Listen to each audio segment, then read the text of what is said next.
Bismillahirrahmanirrahim. Assalamualaikum warahmatullahi wabarakatuh.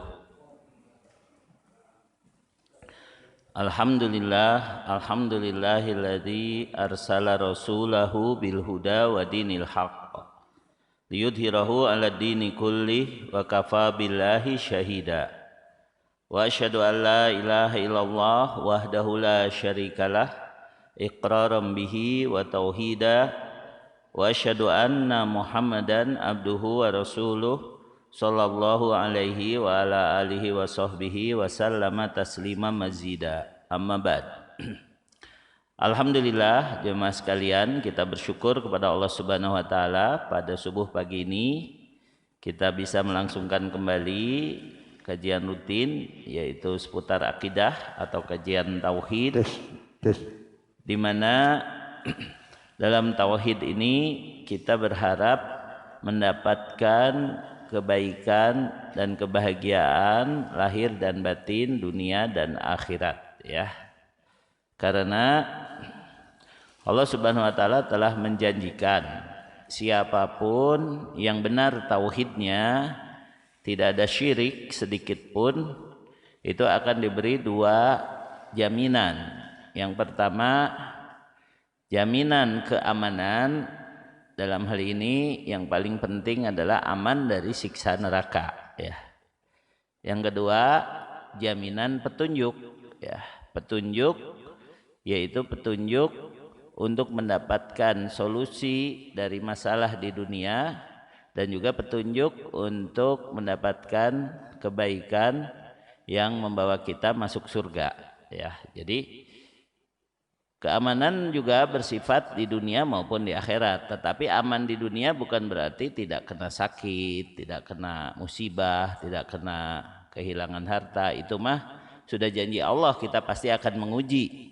Kita pasti akan mendapat ujian, ya. Kita harus menerima ujian untuk bisa membuktikan kesabaran. Kalau di dunia tetap saja ada. Tapi kalau orang yang beriman pasti diberi petunjuk bagaimana mengatasinya, ya. Nah, ini adalah sudah sering disampaikan tujuan utama dari belajar tauhid, yaitu mendapatkan keamanan dan petunjuk, ya. Surat ke-6 surat Al-An'am ayat ke-82. A'udzubillahi minasyaitonirrajim. Alladzina amanu walam yalbisu imanahum bidzulmin ulaika lahumul amnu wa hum muhtadun, ya. Silakan Kang Tis. Orang-orang yang beriman dan tidak mencampur adukan iman mereka dengan syirik, mereka itulah orang-orang yang mendapat rasa aman dan mereka mendapat petunjuk. Ya, jadi surat Al-An'am ayat 82 ini sebenarnya kabar gembira buat kita. Siapapun yang beriman dan imannya tidak ada kesyirikan sedikit pun, maka dia akan mendapat keamanan dan petunjuk.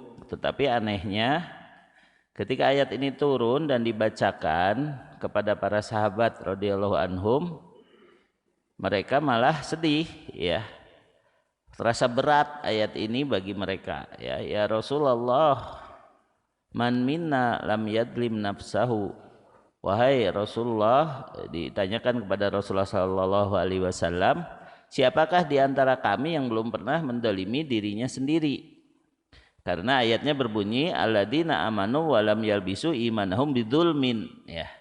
Orang yang beriman dan tidak mencampur adukan keimanannya dengan kedoliman. Kata para sahabat, kami pasti pernah mendolimi diri sendiri, maka kami pasti tidak aman, kami semua pasti akan masuk neraka dulu.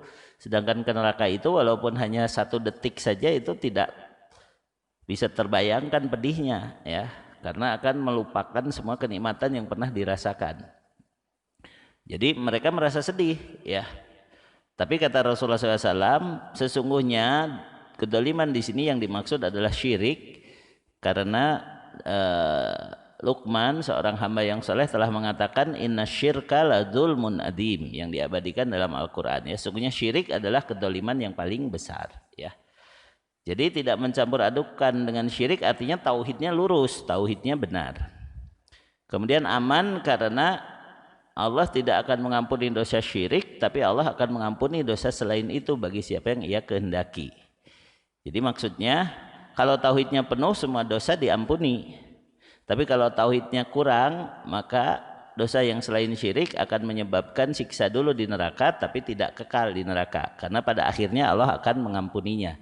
Itulah akidah Ahlussunnah wal Jamaah, anna ussatal muwahhidin la yakhluduna finnar. Bahwa kalau ahli maksiat dari kalangan orang yang bertauhid, kalaupun masuk neraka dia tidak akan kekal di neraka. Tapi yang dimaksud tidak kekal kan labisina fiha ahqoba. Tinggal di neraka itu ahqoba, berhukum-hukum. Satu hukum itu 80 tahun ya. Jadi kalau ahqoba adalah jama itu berarti minimal 3, 80 kali 3 240 tahun. Tahunnya tahun akhirat lagi. Satu harinya 1000 tahun ya. Jadi kalau 3 tahun dikali 354 hari tahun Hijriah dikali 1000 tahun itu sudah berapa ribu tahun di nerakanya ya. Jadi kalau masuk neraka dulu dan tidak kekal itu bukanlah sesuatu yang harus dicita-citakan. Itu sesuatu yang tetap harus dihindari. Jadi kalau bisa kita masuk surga tanpa lewat neraka dulu, dan itu yang harus diusahakan. Caranya yang paling utama adalah dengan meluruskan tauhid ya. Kemudian selain itu akan mendapat petunjuk di dunia, yaitu surat ke-64 ayat 11 ya. Surat At-Taghabun ayat 11 Allah Ta'ala menjelaskan bahwa semua musibah yang menimpa manusia di dunia ini ya, itu terjadi dengan izin Allah, dengan takdir Allah. Sedangkan orang beriman pasti akan diberi petunjuk bagaimana menyikapinya ya. Sedangkan Allah Maha mengetahui, kalau Allah yang Maha mengetahui memberi petunjuk kepada seseorang pasti akan benar cara menyikapi itu ya. Ma asoba min musibatin illa biidnillah wa may yu'min billahi yahdi qalbah wallahu bikulli syai'in alim. Ya, silakan Kang Tis baca terjemahnya. Tidak ada suatu musibah yang menimpa seseorang kecuali dengan izin Allah. Dan barang siapa beriman kepada Allah, niscaya Allah akan memberi petunjuk kepada hatinya, dan Allah Maha mengetahui segala sesuatu. Ya, jadi itu petunjuk yang dijamin oleh Allah akan diberikan kepada orang yang beriman. Artinya iman yang tadi, iman yang tidak dicampuri syirik ya. Namun yang dimaksud petunjuk bukan berarti tadi tidak kena musibah, tidak kena cobaan ya, tidak kena ketakutan, bukan berarti itu, tetapi imannya tetap utuh bahkan naik ya dengan adanya musibah sekalipun. Itu surat kedua ayat 155 sampai 157 yang menyebutkan bahwa kami pasti akan menguji, dan sekarang sudah terbukti dan dari dulu juga terbukti bahwa Allah benar-benar menguji manusia. Menguji apa? Menguji keimanannya, menguji kesabarannya. Tapi orang yang beriman pasti bisa mengatasi ujian tadi dengan benar ya. Silakan surat Al-Baqarah 155 sampai 157.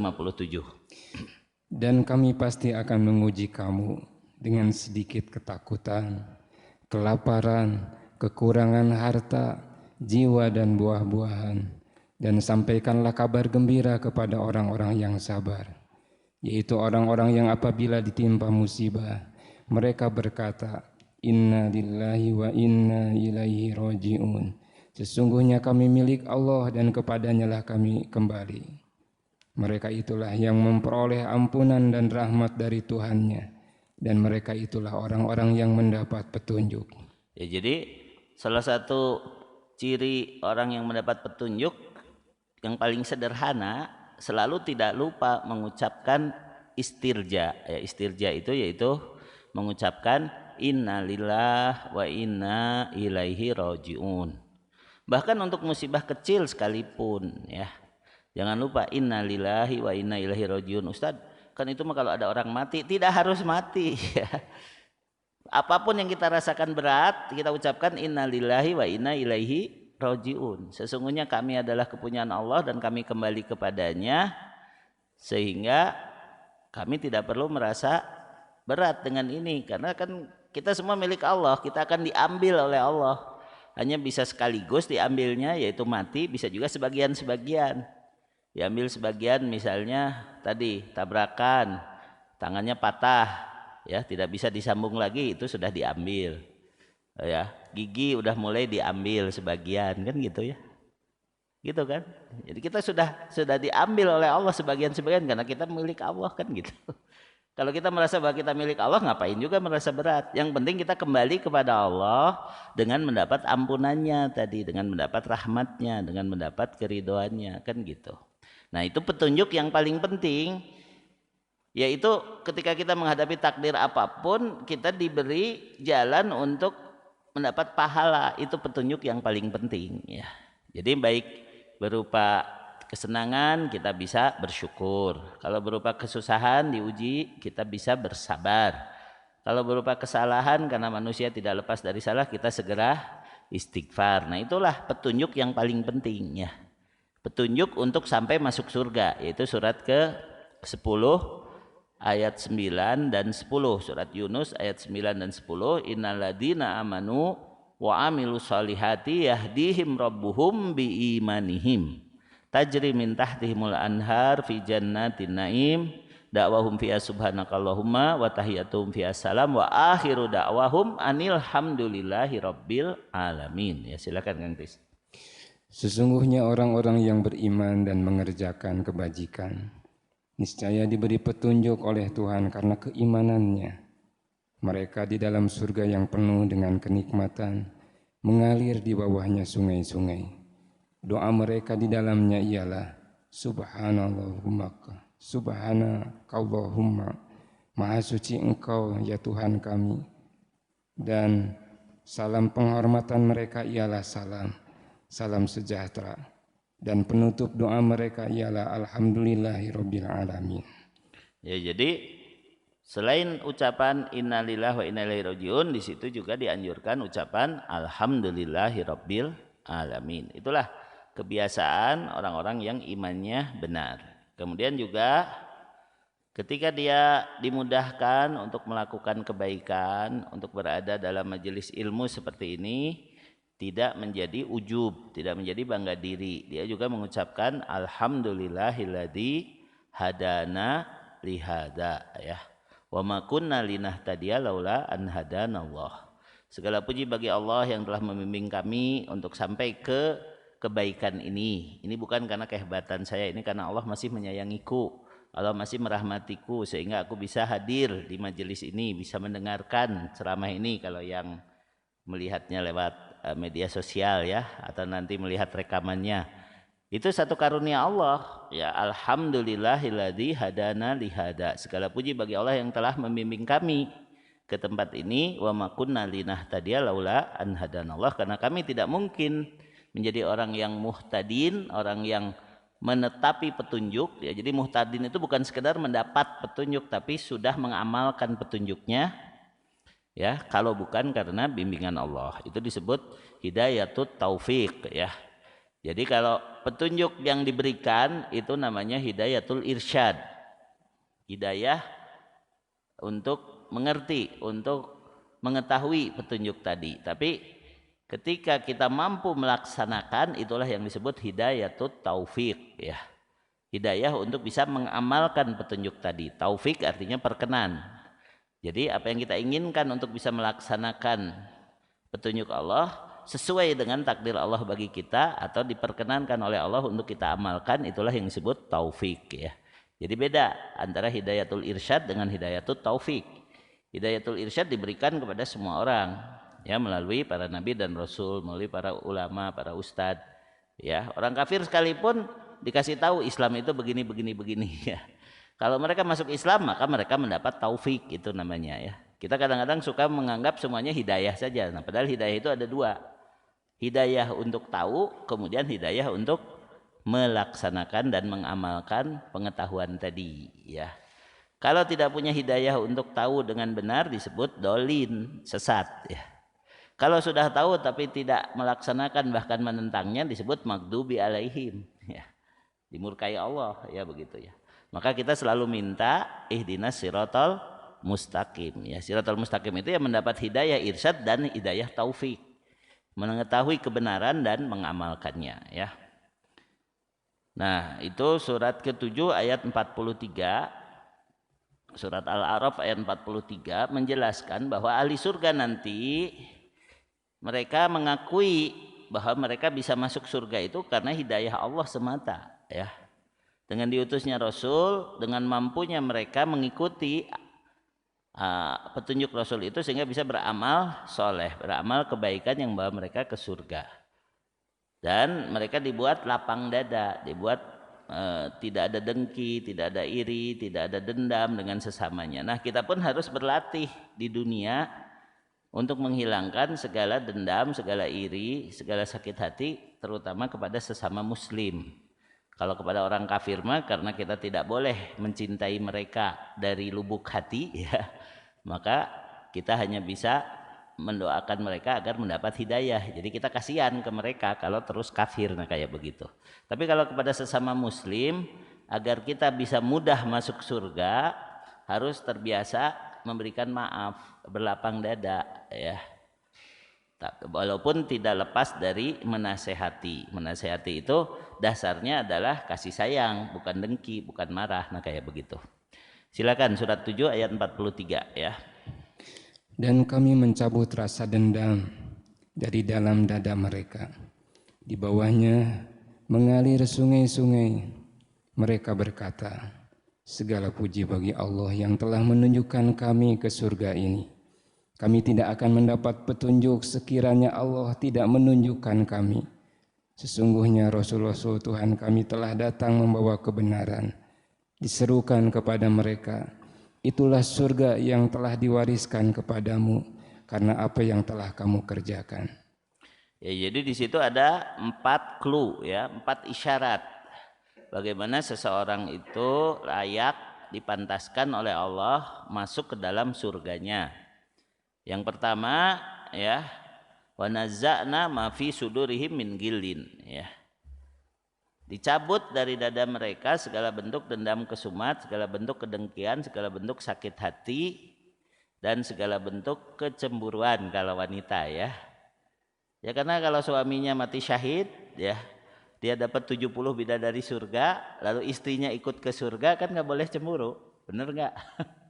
Di dunia mah masih ada. Di dunia mah masih ada, ya. Tong boro 70 hiji ge berenang berat lah gitu.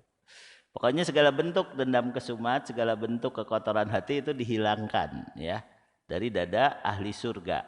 Berarti clue itu harus membuat kita mudah lapang dada di dunia terhadap kesalahan saudara kita sesama muslim. Nah begitu, ya. Yang clue yang kedua, alhamdulillahilladzi hadana lihada.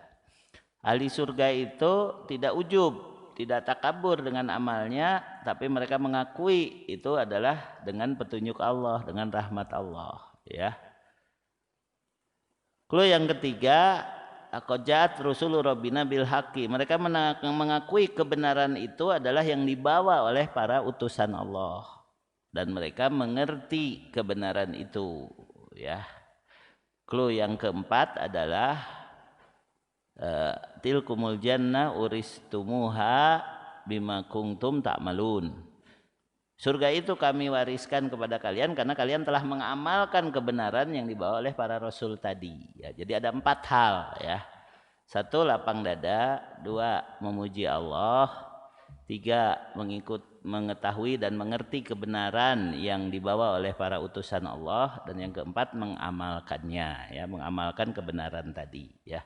Yang pertama tadi hidayatul irsyad, mengetahui kebenaran. Yang kedua adalah hidayatul taufik, ya, mengamalkan kebenaran, ya.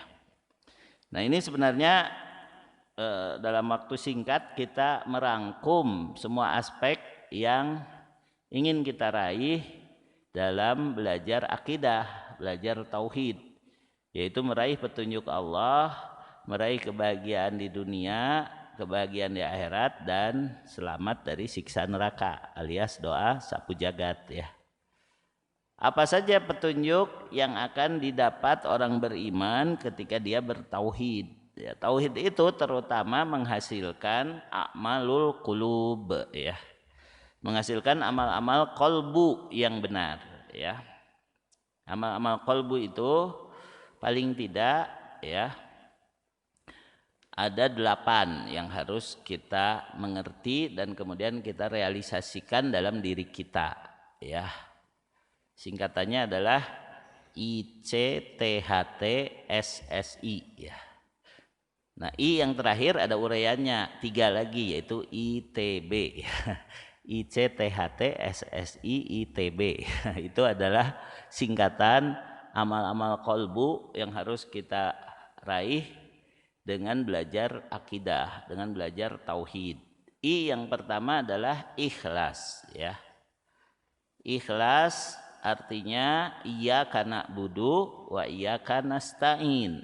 Itu rumusan paling sederhana dari ikhlas, yaitu hanya kepada Allah aku menyembah dan hanya kepada Allah aku bersandar atau mohon pertolongan, ya. Kata Syekhul Islam, iyyaka na'budu tadfa'ur riya wa iyyaka nasta'in tadfa'ul kibriya. Dengan iyyaka na'budu seharusnya seseorang tercegah dari riya, yaitu beramal karena ingin dipuji, beramal karena ingin kedudukan di sisi makhluk, karena ingin apa yang di tangan makhluk. Itu adalah bentuk-bentuk riya. Ketika kita iyyaka na'budu, hanya kepada Allah kita beribadah, maka harus menghilangkan keinginan pujian dari makhluk dan keinginan balasan dari makhluk, harusnya dari Allah semata. Yaitu definisi dari Syekh Muhammad Shalih Al-Utsaimin, al-ikhlasu lillahi ta'ala maknahu ayaksidal mar'u bi ibadatihi at-taqarruba ilallah wa tawassula ila dari karomatih. Yang dimaksud ikhlas lillahi ta'ala adalah seseorang meniatkan, memaksudkan dengan ibadahnya untuk taqarrub kepada Allah dan untuk mendapatkan negeri kemuliaannya, yaitu mendapat pahala di surganya. Nah, itu adalah ikhlas. Sebab ada orang yang mengatakan kalau ikhlas mah jangan pengen surga, jangan takut neraka. Itu mah nggak berdasar omongan yang begitu, ya. Nggak ada dasar. Yang betul ikhlas lillahi ta'ala itu berharapnya kepada Allah saja, baik penilaian maupun balasan. Itulah yang disebut ikhlas. Dan amalnya harus berupa ibadah. Itu 3 unsur ikhlas: ibadah, taqarrub, dan jannah, ya. Ibadah ingin mendekatkan diri kepada Allah dan ingin mendapatkan surga, ingin mendapatkan pahala. Nah, itulah ikhlas namanya, ya. Kemudian iyyaka nasta'in tadfa'ul kibriya. Dengan iyyaka nasta'in itu menghilangkan takabur termasuk ujub. Ujub itu bangga diri, takabur itu menyombongkan kepada orang lain. Ketika kita sadar bahwa yang bisa kita dapatkan ini semata-mata karena pertolongan Allah, maka kita tidak boleh menyombongkan diri, membanggakan diri, ya. Merasa hebat, ya, merasa besar, ya. Karena iyyaka nasta'in, karena kita hanya bersandar kepada Allah saja, ya, tidak kepada yang lain. Nah, itu ICTHT, C-nya adalah cinta, ya. Cinta yang setinggi-tingginya, cinta yang sejati hanya kepada Allah saja. Kalau kepada yang lain harus ada karena Allahnya, ya. Ya, cinta kepada istri, cinta kepada harta, cinta kepada jabatan, cinta kepada mobil, kepada HP, karena Allahna naon dah gitu. Ya, saya cinta istri saya karena dia membantu saya untuk selalu mencari nafkah yang halal, untuk selalu ibadah, untuk selalu berperan dalam dakwah. Nah, begitu, harus ada karena Allahnya, ya. Jadi beda antara, ya, al-hubbu fillah dengan al-hubbu ma'allah. Mencintai, ya, fillah di jalan Allah atau lillah karena Allah dibedakan dengan al-hubbu ma'allah. Kalau al-hubbu lillah harus ada karena Allahnya. Tapi kalau al-hubbu ma'allah, mencintai sesuatu atau seseorang bersama Allah, nah itu yang terlarang. Yaitu ketika keinginan yang dicintainya itu bertentangan dengan apa yang Allah inginkan, lalu diikuti yang ini namanya syirik, ya. Jadi mencintai yang tidak benar adalah mencintai ma'allah, mencintai sesuatu atau seseorang bersama Allah, bukan lillah, bukan karena Allah. Tapi itu perlu pembahasan yang lebih mendalam, tapi tidak mengapa. Saya kasih tahu tadi ringkasan saja dulu. IC, T-nya adalah takut. Takut juga yang betul-betul takut tuh harus kepada Allah saja. Jadi kalau takut kepada yang lain harus ada tadi karena Allahnya apa? Ini saya takut kepada Allah. Tapi Allah kan tidak akan menimpakan musibah apapun kecuali karena dosa-dosa saya. Maka yang ditakuti adalah dosanya menyebabkan murka Allah ya. Takut nih sakit nih, aduh sakit nih, takut mati nih gitu kan. Kenapa? Karena takut belum cukup bekal misalnya ya. Atau takut karena sakit ini ibadah saya jadi terganggu gitu kan. Nah begitu, jadi harus takut juga harus ada apa? Karena Allahnya. Tidak boleh takut secara murni, takut kepada itu nggak boleh. Harus ada takutnya itu naon karena Allah na ya sieun urang teh gitu ya. Kemudian yang berikutnya ICTH, haknya adalah harap ya. Harap yang setinggi-tingginya, harap yang sungguh-sungguh harus kepada Allah saja, tidak boleh kepada makhluk. Karena kita yakin tadi semua yang terjadi dengan izin Allah, dengan takdir Allah.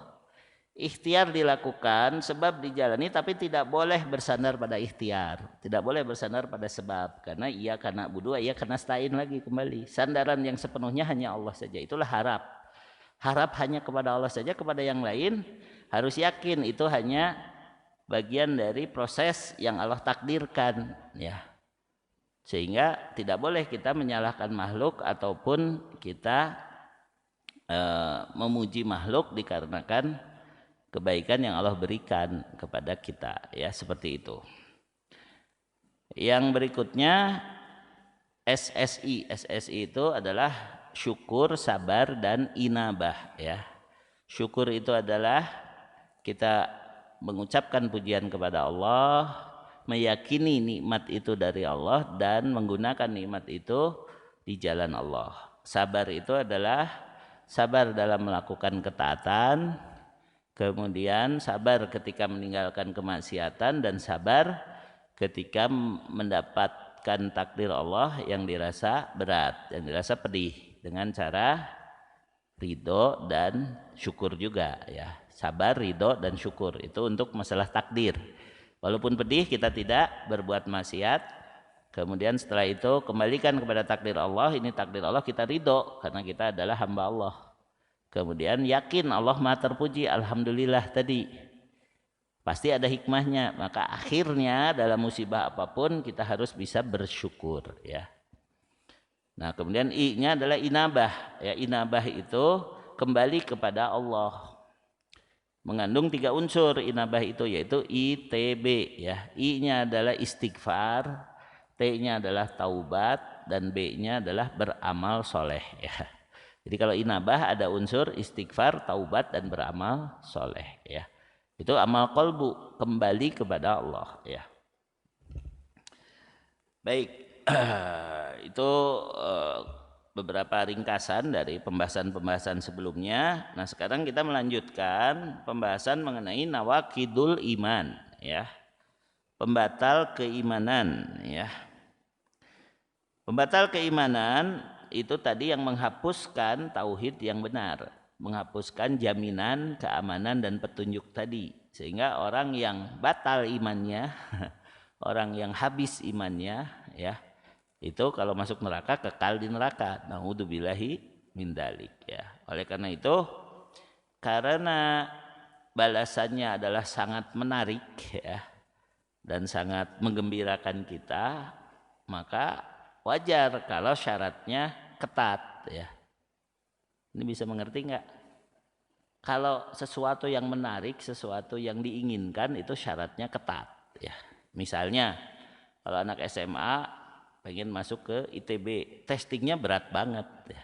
Kalau sudah lulus kuliah pengen masuk ke perusahaan yang gajinya besar, wah itu saingannya ribuan. Nah sekarang kita pengen masuk surga, kita ingin mendapatkan kebaikan dengan tauhid ini, yaitu mendapatkan ampunan Allah dan mendapatkan keamanan dari siksa neraka serta petunjuk setiap saat ya, petunjuknya setiap saat. Maka syaratnya berat banget, yaitu syaratnya jangan batal imannya nah gitu ya. Jadi jangan sampai mengatakan nggak usah diomongin lah soal pembatal keislaman, pembatal keimanan mah itu mah keras, nanti orang-orang pada takut. Ya memang harus takut kan tadi, harus takut. Kalau tidak ada takut dalam ibadah ya itu akan menyimpang ya. Kata Imam Ibnul Qayyim, hati yang menuju Allah itu seperti burung yang terbang menuju tujuan ya. Karena kita menuju Allah, kita ingin bertemu Allah di surganya, ya gitu ya. Dan harus punya keinginan untuk bertemu Allah. Wajib itu hukumnya ya. Surat ke-18 ayat 110 ya. Kita wajib ingin bertemu Allah, yaitu ingin masuk surga begitu.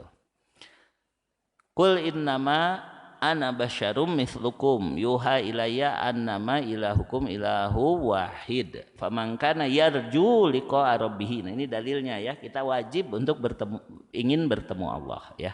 Falyamal amalan sholihan wala yusyrik bi ibadati rabbih ahada. Silakan dibaca terjemahnya. Katakanlah Muhammad, sesungguhnya aku ini hanya seorang manusia seperti kamu yang telah menerima wahyu bahwa sesungguhnya Tuhan kamu adalah Tuhan yang Maha Esa. Maka barang siapa mengharap pertemuan dengan Tuhannya, maka hendaklah dia mengerjakan kebajikan dan janganlah dia mempersekutukan dengan sesuatu pun dalam beribadah kepada Tuhannya. Ya, jadi di situ dikasih 2 syarat. Kalau ingin bertemu Allah, dia harus beramal soleh dan tidak boleh syirik dalam melakukan amal soleh tadi. Ya, itu disebut syartoi qabulil amal ya, 2 syarat diterimanya amal ya. 2 syarat diterimanya amal itu adalah imut ya, singkatan lagi nih, imut ya. I-nya adalah ikhlas, mutnya adalah mutabaah ya. Ikhlas karena Allah, mutabaah mengikuti Quran dan sunnah, lain sugan jeung cenah ya. Harus ada ayatnya bagaimana, hadisnya bagaimana, pengertiannya seperti apa sehingga saya mengamalkan begini gitu. Jangan hanya sugan jeung cenah katanya. Katanya ini dari ajaran Islam, katanya ini amal soleh gitu. Jangan hanya begitu, harus sesuai dengan Quran dan sunnah, karena itu definisi amal soleh. Al-amalu soleh huwa ma wafaqa kitaballah wa sunnati rasulillahi sallallahu alaihi wasallam. Ma wafaqa kitaballah yang bersesuaian dengan Al-Quran wa sunnata Rasulullah SAW dan sunnah Rasulullah sallallahu alaihi wasallam. Bagaimana dengan hadis alaikum bisunnati wa sunnati khulafair rasyidin, itu masuk sunnah Rasul. Jadi sunnah khulafair rasyidin pun masuk sunnah Rasul dikarenakan Rasul memerintahkan kita untuk mengikuti khulafaur rasyidin. Makanya kembali kepada Quran dan sunnah itu tidak titik ya. Kembali kepada Quran dan sunnah koma mengikuti para salafus saleh, mengikuti para khulafaur rasyidin dan para imam yang mengikuti mereka. Tidak boleh hanya titik, harus koma ya. Kembali kepada Quran dan sunnah sesuai pemahaman orang-orang yang telah diberi petunjuk oleh Allah, pemahaman para sahabat, para tabi'in, para tabi'in yang disebut para salafus saleh. Itu surat ke 4 ayat 115 dan 116.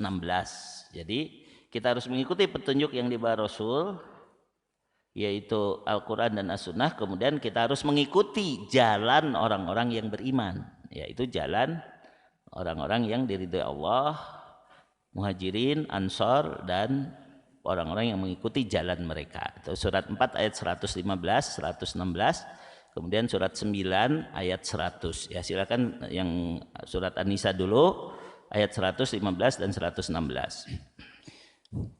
Dan barang siapa menentang Rasul setelah jelas kebenaran baginya dan mengikuti jalan yang bukan jalan orang-orang mukmin, kami biarkan dia dalam kesesatan yang telah dilakukannya itu, dan kami masukkan dia ke dalam neraka jahanam, dan itu seburuk-buruk tempat kembali.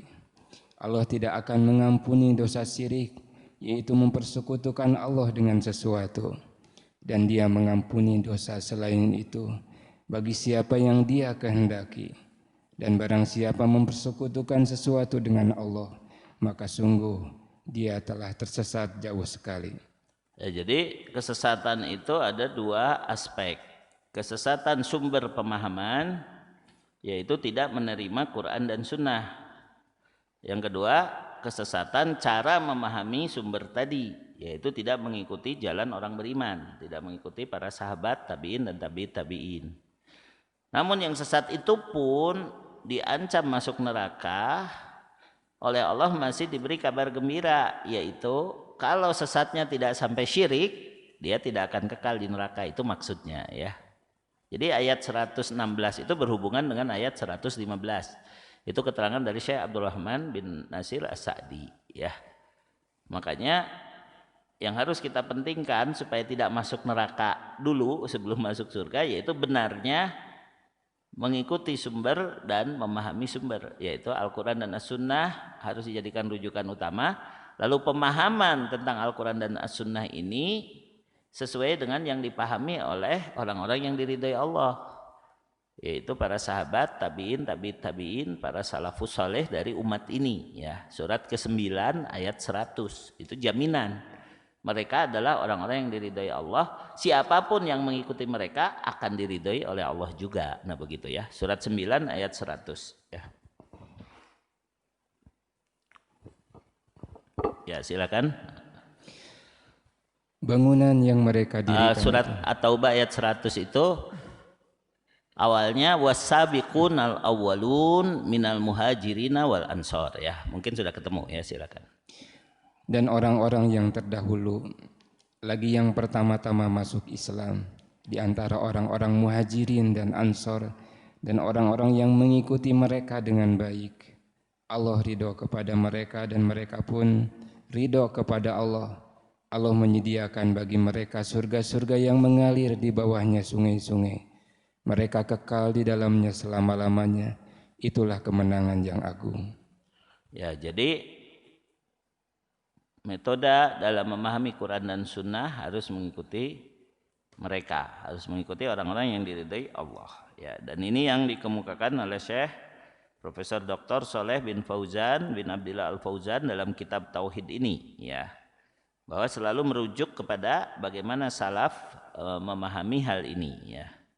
Ya, termasuk ketika menjelaskan tentang pembatal-pembatal keimanan yang sudah dibahas adalah mengingkari rububiyah Allah, kemudian mengingkari uluhiyah Allah, kemudian menjadikan perantara dan pemberi syafaat selain Allah, kemudian mengingkari sifat yang telah Allah tetapkan untuk dirinya atau menetapkan sifat yang telah dinafikan Allah bagi dirinya, seperti menganggap Allah punya anak ya, atau Allah diputrakan atau Allah diciptakan ya. Itu adalah pembatal keimanan. Udah dia keluar dari Islam kalau dia menganggap itu sebagai satu kebenaran ya. Dan yang kelima, ini pembahasan kali ini, mendustakan ajaran yang dibawa oleh Rasul Shallallahu Alaihi Wasallam ya, di mana Allah Taala berfirman, A'udzubillahi minasyaitonirrajim, wa ayyukadzibuka faqad kadzdzabal ladzina min qablihim ja'athum rusuluhum bil bayyinat wa bizubur wa bil kitabil munir tsumma akhadtul ladzina kafaru fa kaifa kana nakir. Dan jika mereka mendustakan engkau Muhammad, maka sesungguhnya orang-orang yang sebelum mereka telah mendustakan para rasul yang telah datang kepada mereka. Telah datang rasul-rasul mereka ya kepada mereka dengan membawa mukjizat yang nyata ya, petunjuk dan kitab yang memberi penjelasan yang sempurna. Kemudian aku siksa orang-orang yang kafir itu ya. Jadi mendustakan petunjuk yang dibawa Rasulullah Shallallahu Alaihi Wasallam itu membatalkan keimanan ya, karena disebut orang kafir yang disiksa. Lihatlah bagaimana hebatnya akibat kemurkaanku ya, surat Fatir surat ke-35 ayat 25 dan 26. Itu dalil bahwa mendustakan petunjuk Rasul itu batal keimanannya ya. Sekarang kan dengan adanya medsos kita lihat banyak orang yang seenaknya melecehkan ayat Al-Quran atau bahkan membela pencaci Rasul ya, membela Emmanuel Macron misalnya di YouTube, dan masih ngaku Islam lagi, nggak malu-malu dia. Itu munafik gitu ya. Rasulullah SAW dilecehkan, lalu yang melecehkannya malah dibela kan gitu ya. Kemudian dia mengatakan bahwa ayat Al-Quran itu nggak boleh diterapkan untuk pemilihan gubernur Jakarta misalnya gitu.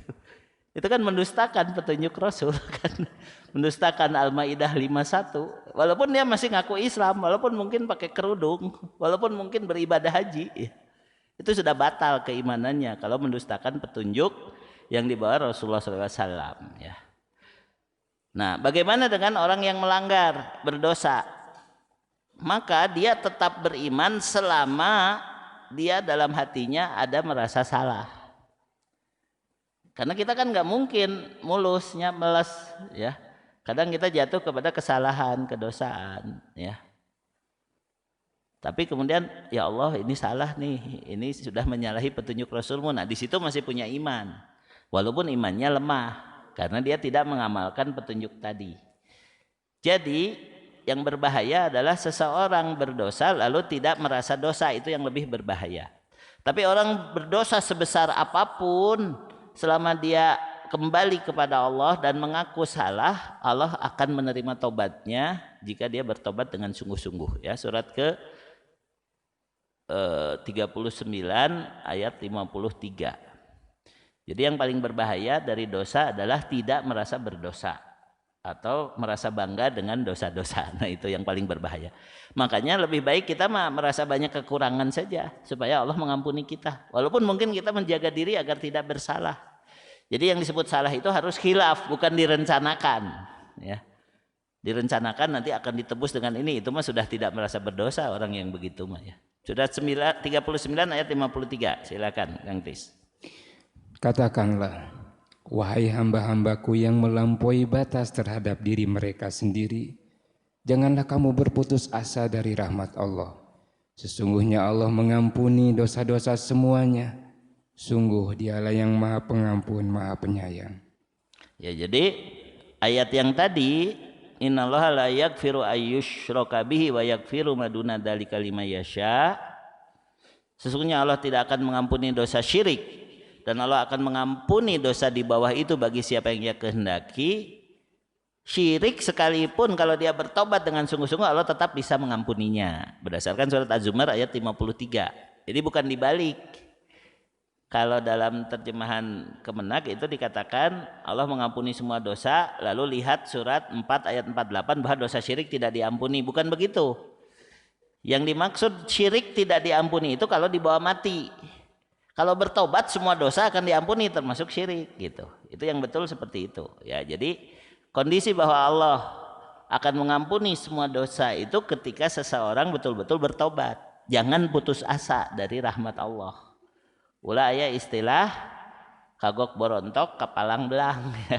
Sudah terlanjur saya mah jahat, udahlah saya mah udah pasti ke neraka. Enggak, saya akhirnya mau-maunya berbuat kejahatan, itu nggak boleh. Itu putus asa dari rahmat Allah. Makanya orang yang putus asa dari rahmat Allah hanyalah orang yang kafir, ya. Nah, oleh karena itu yang disebut mendustakan ajaran Rasul salah satunya adalah ketika dia berdosa tidak merasa dosa lagi. Itu sudah mendustakan ajaran Rasul.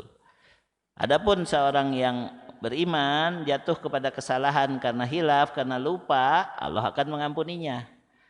Karena dia terbawa hawa nafsu tapi dia masih merasa dan mengaku bahwa itu dosa, dia melanggar syariat, di situ dia tidak keluar dari keimanan. Artinya tidak kekal di neraka, ya. Jadi kalau hilaf atau lupa, yaitu keliru dalam memahami dalil karena dia ilmunya terbatas, maka Allah akan memaafkannya. Tapi kalau dia terbawa hawa nafsu tapi masih merasa salah, merasa dosa, maka dia tidak akan kekal di neraka, begitu. Karena imannya masih ada, yaitu dengan ada rasa bersalah, dengan ada merasa dosa, yaitu merasa melanggar syariat yang dibawa Rasulullah Shallallahu Alaihi Wasallam. Nah makanya kalau seseorang sudah tidak gelisah ketika berdosa, bahaya. Ala bidzikrillahi tatmainnul qulub. Ingatlah hanya dengan mengingat Allah hati menjadi tentram. Artinya kita tentram tuh karena kita tidak berdosa, gitu. Kalau seseorang berdosa tapi masih tentram, maka itu bahaya, ya. Karena dia tentramnya bukan karena ingat Allah, tentramnya karena dia berani menentang hukum Allah, itu bahaya, ya.